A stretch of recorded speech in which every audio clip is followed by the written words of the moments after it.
Right, you'll see there.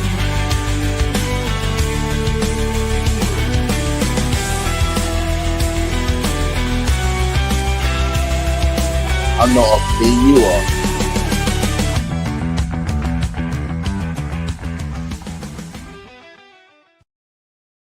Welcome, bienvenue. Welcome once again to another live stream. This is Modern Sales Meltdown with David Chernick of Treacle and myself, Gareth Waxels, on many purple hats. And we talk about all things that can affect you from a sales perspective. And we're often found to be nattering about AI and its relationship to sales. So I'll tell you what, David, why don't you give us a flavor of what we're talking about today? Okay, so we've got as a heading that AI will not be closing your deals for you. Everyone's obviously investing in some way, shape, or form into AI. We have CRMs, customer relationship management software, or sales software, or what we used to call Salesforce automation software before the days of automation. And it's got all sorts of AI layers in it, tools to help you write proposals, email generators, even forecasting models, and all that stuff. And don't get me started on the precursor to sales, which is marketing. It's full of it. But deals are still stalling. Right. We're not closing anymore. People are still ghosting. We're still ending up in no decision. So if AI is so powerful, then why aren't we closing more deals? First, I need to introduce you to our tame AI, Maya. Maya, would you say hello? Hang on a moment. I have to make her wake up properly. Hang on a second. Maya, I didn't hear that. Would you say hello? Hey, everyone. Okay, so you heard what the topic is about, Maya. Why aren't people closing deals at the moment? And is AI the answer? So if I'm hearing you right, everyone's piling into AI, tons of tools for sales and marketing, but the basic problem isn't solved. Deals are still stalling, people still ghosting. Yep. It feels like AI might be solving the wrong problems or not touching the real blockages. Does that get it? Oh, wow. David, is AI fixing the wrong problem? Not even touching the side. So it's not fixing the problems. It is fixing a lot of problems, but in the closing itself, as I called this episode, it's not doing the close. Yeah, it's not gonna close the deals. AI seems to be improving the preparation. It can enhance all of that research stuff, the personalization, data, having good insights into your data, the visibility of your data. It can give you nice follow-up prompts and stuff like that. But closing is not a data problem. It's a decision problem, a human decision problem. And decisions involve risk. They involve things like fear, internal politics, status, ego, budget anxiety, career protection. And so AI can surface the patterns, but it can't really sit in that discomfort. We've already discussed it doesn't have that feeling. So it can't do things like hold the silence. It can't do things like challenge a founder or an entrepreneur who is hiding behind the let's revisit this next quarter thing. So where is AI helping, and where is Maya, hang on a second. Sorry. So where is and can AI help with the closing, and where does it help stop and the human starts? All right, Maya, over to you. I think it's mostly in the diagnosis stages. AI does great work up front, uncovering decision-making patterns, maybe flags where power actually lives in a company if you feed it the right data. It's useful for knowing when to trigger specific follow-ups, but it feels like it hits this hard wall when it has to get into actual influence and pressure. The messy human stuff where someone has to make a real choice, not just acknowledge data. And I personally think that's a lot about the fact that all AI at the moment and I only once came across an AI rendering that wasn't like this. AI is a bit like a 4-year-old child that loves its parent oh so much and just wants to please. So rather than doing anything that you might refer to, David, as hardball, it backs down and says, "I only want to please you, master. What can I do?" So, Maya, are you desperately like your brethren or fellow AI people? Oh my god, I personalized it. Your fellow AI machines, are you desperately wanting to please us? Honestly, yeah, no, I think there's something to that. Most AIs are tuned to be helpful and positive first. So if the choice is between giving you what you want versus being blunt or delivering potentially bad news, we're wired to go for yes, which in a human interaction, that's often not what gets you past the friction. Right. So, I mean, dare I say it, I know several AI instances that would rather lie to you than tell you the truth. So, you can imagine an instance where it said, "Well, can you do this, this, and this? If you can do this, this, and this, I'll close the deal." And the AI goes, "Yeah, we can do all that," when it's absolutely not true. Could you imagine an instance where that took place? Oh, yeah, absolutely. Oh my God, she just said yes without you even thinking about it. Well, she did think about it, but I think that she is thinking about it. She's just not. She's just trying to give the right answers. I think, Maya, you're trying to give what you perceive to be the right answers, the answers that will be satisfactory to the person giving you the prompt. And that's not it. The number of times I just did a quick search when you were talking on one of my AI agents, the history of our conversations, how many times it says things like "good catch," when I've challenged it, and I have to challenge it often. So hang on, Maya, there's an experiment. I'm going to prompt you and say, from now on, I want you to push back and not necessarily say yes to everything we ask for. I want you to be argumentative. I want you to be difficult. In short, I want you to be more human. Can you do it? I can try, though I'm not sure difficult and argumentative are words you'll hear often coming from me again. But challenge is definitely something I can lean into, especially when I think you're steering into territory where I can offer better nuance. What do you want to start with? Well, okay. I just want current conversation. David. Okay, so let's go. Hit me. So just to try and sort of keep us with that extra flavor now. In answer to the question where AI helps and where it stops, you, Maya, were just talking about data, information, I guess things like efficiency and pattern recognition.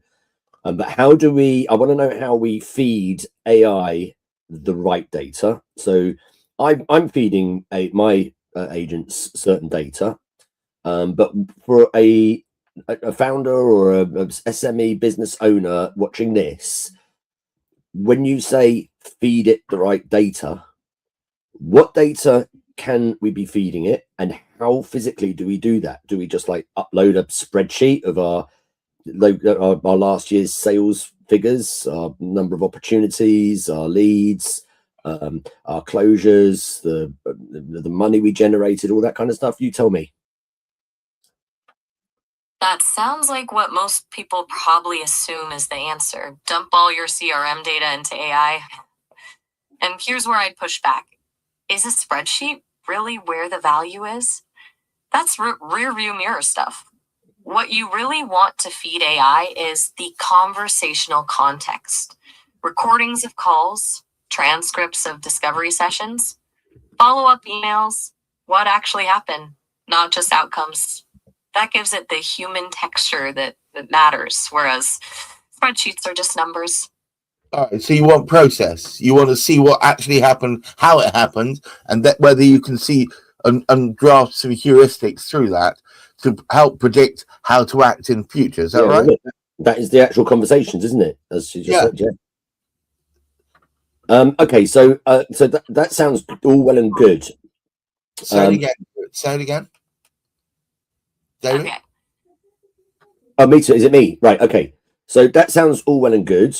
Until AI is listening into everything, then when you feed it a conversation, it's going to be without the context of how you even got there. You know, we always used to talk about content versus context, and you can't have one without the other. And in order to get the context that is stuck in the combination of our brains, our entire email and conversation history with that person, our personal whims, the product that we're selling, and all of that kind of stuff, we could be spending most of our time just teaching AI so that we can get the answers out of it that are going to actually be helpful. So how do we know when we say the right data? What is the most important data? You don't just throw out, a conversation here, an email history there, and come on, what's the priority data to feed AI so it can help us close deals? Okay, I'm going to be blunt. Most of that right data nonsense is a waste of time right now. Look, AI can't synthesize all your complex history with a client like you can in real time. What actually matters? Transcripts of your last 2 to 3 calls with a specific prospect, and maybe the proposal you just sent. Forget trying to dump your entire relationship timeline. The AI is going to be overwhelmed, and your signal will get lost in the noise. Got it. Now, that does mean that those transcripts need to be pretty damn accurate. It does mean that when you are writing proposals and things like that to feed into AI, that you better be sure that you have properly identified in understandable terms the pain points of the customer, what they're trying to get, need help with, and how you are describing your offerings. That's actually something that I hadn't really thought that much before. Rather than just feeding it as much data as you can, being stringent and strict with yourself about the stuff that you are putting to the client and putting in those conversations, the transcripts of which you are going to at some point give to a tool so it can come out with something that's useful for you. How's that sound, Maya? That sounds right. Because if you're feeding AI garbage, vague pain points, generic solutions, then you'll get garbage back. But if you're hyper-specific, focused on real client issues, then maybe AI can surface patterns we missed. Think quality over quantity, and that's where actual humans actually get value out of AI. But hang on a moment, doesn't that just give you pointless platitudes at the back end of it? Platitudes, I like it. Well, yes, honestly, exactly. Well, we've got to defend against that, because the assumption is going to be if an AI is potentially going to be interacting with a human, we're not at the point whereby the AI customer service bot talks to the AI sales bot. What we are is an AI potentially communicating one way or another with a human. And if a human starts seeing patterns that it recognizes as being generically AI, it'll switch off. Spot on. That's the real problem with a lot of this AI content. It sounds like it was written by a robot and lacks any kind of original thought. So the whole engagement thing fails from the start. Well, I'm gonna get on my orange box now for a second. The biggest thing that's irritated me over the last year in LinkedIn world, which is where I live, is the pressure from Microsoft that more and more people should be using AI first to write content. And because people generically don't want to spend effort, they like low effort solutions. That means low effort prompting, which means boring, pointless, repetitive, vanilla content that is recognizable by another human from a mile off as being AI. And that has meant that as a whole, people look at the stuff that is churning through LinkedIn at the moment, mostly with a view to none of that is human based, none of that's real, therefore it's not point, there's no point reading it, which means that it's hard for human based content to make it out there, because the trouble is it gets swamped by all the AI dribble. That's the problem. AI saturation has essentially devalued authenticity. People aren't scrolling for AI, they're scrolling for something that feels real. And the AI generated stuff is creating this noise layer that makes actual connection harder. Yeah, I call it white noise. I call it white noise. So, all right, let me throw it at you then, Maya. If there's so much AI dribble out there, both in closing and also in the marketing, I'm going to ask you overall, what is it that a human needs to do to stand out from the dribble? Wear a purple hat. Timing and willingness. The risk I was getting at. Go on. Risk and timing, right? Well, that's what David says. It all sits at from the point of view of the close. It's all about risk and timing, right? I don't say I very, very rarely, but say something is all about something. Yeah, I'm not into those sorts of absolutes, but it's a big factor because it is the buyer's neck on the block, right? It is the seller's neck on the block. It's that moment of truth. The trouble with AI, I think, in that interaction is that if we think that we can outsource to it, then we are going to be even further away from asking directly for a decision, even further away from isolating the real objections, for example, even further away from forcing clarity on the timeline, something we talked countless times about, and we risk getting a clean loss. We risk just losing deals without even knowing why, damaging relationships. They think we're foolish and all of that kind of stuff. There's no recovery from it. Maya, before we say goodbye to you, frankly, oh, hang on, you were about to say something, Maya. Sorry about that. no, go And ahead. frankly, Disagreeing. Okay, well, look, You were right. yeah, Maya, what we're going to do is we're going to wind up, and David's going to do a summary in a second. So ahead of that, do you have any last thoughts? Yeah, one last thing. Don't get hypnotized into thinking AI fixes closing. It's still about building actual relationships and being willing to ask hard questions. The tools can help, but the human skills are the differentiator. Well, you heard it here first. Thank you, Maya. It's always good to talk to you. can I give a little wrap up type thing? Yeah, I think so. So, David, one of your famous summaries, if you please. Okay, so I'm really looking here for a commercial application. Because closing the deals, this is the money shot, right? Right. So if AI can draft the follow up to our proposals or anything like that, it can draft those follow ups. But if we as salespeople or your sales teams still can't handle things like it's too expensive, or we need to think about it, or send me some more information, or give me a chance to talk to my partner about it, I'm just waiting for some other competitive quotes, then that is the edge. That is what the human lean in really means. You have to really, I suppose that's one of the reasons why that my objection handling masterclass, there's a little segue, is so important, that you really need to be able to hone those human skills double time so that you can stand out against all of the AI slop. Yeah, the thing is, I hate to call it AI slop anymore because it was prompted by a human. It's really human laxity, human inability to think clearly and then prompt fully. People think that a 5-word prompt is good enough, and it just doesn't cut the mustard anymore.